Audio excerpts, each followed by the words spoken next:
বেশ, জগন্নাথ দা দেখুন, আমাদের যে তথাকথিত বাম নেতৃত্ব বলে যার পরিচয় দিয়ে যিনি এতক্ষণ বললেন, তার কথা শুনেই বোঝা গেল যে পশ্চিমবঙ্গে মমতা ব্যানার্জির প্যারাসাইটটি কে, কারা তৃণমূলের, আমি তৃণমূল বলি না, তোলামূলের পরজীবী হয়ে রাজ্যে বেঁচে আছেন এবং দুঃস্বপ্ন দেখছেন যে আগে নরেন্দ্র মোদীকে তাঁরা সরাবেন, তারপরে নাকি তারা পশ্চিমবঙ্গে মমতা বন্দ্যোপাধ্যায়কে সরাবেন।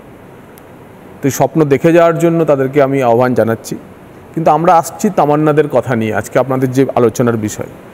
আমার দুটো গানের কলি মনে পড়ে যাচ্ছে, আজ ফির জিনে কি তামান্না হয়, আজ ফির মরনে কি ইরাদা হয়।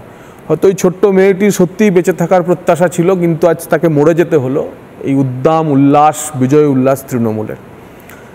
এবং তামান্নার ঘটনা শুধু একটা না, আজ কালীগঞ্জের তামান্না, বকটুয়ের মিহির শেখ, তার পুরো পরিবার, আনিস খান, এদের কথা কেউ মনে রাখে না। আজ ভাঙড়ে একে অপরের লড়াই হয়, তৃণমূলই মরে এবং মুসলমান মরে, অথবা আইএসএফ মরে, মুসলমান মরে, বা এরকম বিস্তীর্ণ প্রান্তে অনেক উদাহরণ আমাদের কাজী মাসুম আক্তারদা, রাষ্ট্রবাদী একজন মুসলিম, তিনি দিয়েছেন। এবং খুব প্রাসঙ্গিক কথন যে মমতা বন্দ্যোপাধ্যায় জানেন যার 30% ফিক্সড ডিপোজিট দুধেল গায়, আর এখন 10%, 12% যদি গজাপ্যারা নিয়ে নেওয়া যায় তাহলে আমি আরেকবার জিতে যাব। কিন্তু কালীগঞ্জই দেখিয়েছে যে 73-74% হিন্দু বুথগুলিতে একজোট হয়ে তারা ভোট দিয়েছে। এবং এই কালীগঞ্জ মডেলেই যদি 26-এ যদি রেপ্লিকেটেড হয়, 26-এ যদি অন্যান্য সব জায়গায় রেপ্লিকেটেড হয়, নিশ্চিত জানুন তামান্নাদের বিচার দেওয়া যাবে। এবং পশ্চিমবঙ্গ শুধু নয়, সারা ভারতবর্ষে নরেন্দ্র মোদীর সুশাসনের অন্যতম নমুনাই হচ্ছে সবকা সাথ, সবকা বিকাশ, সবকা প্রয়াস, সবকা বিশ্বাস। আমি একটা একদম নির্দিষ্টভাবে আজকে জবাব চাই বাংলায় জিজ্ঞেস করতে চাই, যদি কোনোদিন বিজেপি রাজ্যে আসে, সংখ্যালঘুরা নিরাপদ থাকবে বাংলায়? আমি সেই প্রসঙ্গেই বলছি যে নরেন্দ্র মোদীর মডেল অফ গভর্নেন্স হচ্ছে সবকা সাথ, সবকা বিকাশ, সবকা প্রয়াস, সবকা বিশ্বাস। পশ্চিমবঙ্গের উজ্জ্বলা গ্যাসের 84 লক্ষ কানেকশনের মধ্যে 50 লক্ষের অধিক মুসলিম মহিলারা পেয়েছেন। পশ্চিমবঙ্গের আবাস যোজনার 34 লক্ষ যে ঘর তৈরি করা হয়েছে তার অর্ধেকের বেশি মুসলিম পরিবার পেয়েছে। পশ্চিমবঙ্গের যে 6.5 কোটি জাতীয় ফুড খাদ্য সুরক্ষা মিশনের রেশন দেওয়া হয়, বিনামূল্যে রেশন, তার 60% মুসলিম পরিবারগুলি পাচ্ছে। পশ্চিমবঙ্গের যত বেশি গ্রাম তাদের পাকা রাস্তা হয়েছে, সেখানে সবচেয়ে বেশি মুসলিম গ্রামগুলিতে সেই পাকা রাস্তায় গেছে। পশ্চিমবঙ্গের যত বাড়িতে সূর্যঘর বসানোর জন্য আবেদন পড়েছে, মুসলিম পরিবার আবেদন করেছে। আবার একই সঙ্গে বিশ্বকর্মা যোজনায় 8.5 লক্ষ আবেদন পড়েছে, তার মধ্যে 5 লক্ষ মুসলিম কারিগর। মমতা বন্দ্যোপাধ্যায়ের স্পিড ব্রেকার সরকার তা দিতে দেয়নি। একইভাবে কৃষক বন্ধু স্কিমের 72 লক্ষ চাষি, এই কৃষক বন্ধুর সম্মান পাওয়ার কথা প্রধানমন্ত্রীরা 42 লক্ষ দিয়ে আটকে রেখেছে। যে 30 লক্ষ কৃষককে মমতা বন্দ্যোপাধ্যায়ের সরকার কৃষক বন্ধুর সুবিধা পেতে দিচ্ছে না, তার 20 লক্ষ মুসলমান।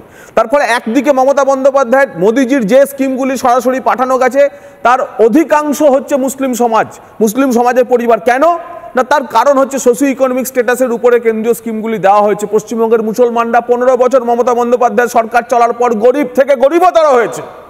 মুসলিমেও কিছু মুসলমান নেতা তারা করে ওবিসি লিস্ট তৈরি করছেন, ওবিসি লিস্ট তৈরি তারা করে কমে খাচ্ছে, তার ফলে সুবিধা মুসলমান সমাজ পেয়েছে।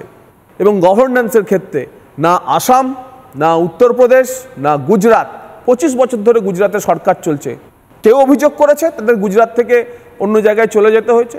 আসামে অ্যাগ্রেসিভ আমাদের মুখ্যমন্ত্রী, আমাদের রাষ্ট্রবাদের হিন্দুত্বের রাজনীতি করবেন, সেটাই আমাদের এজেন্ডা, কিন্তু একজন মুসলমানকে উৎখাত হতে হয়েছে।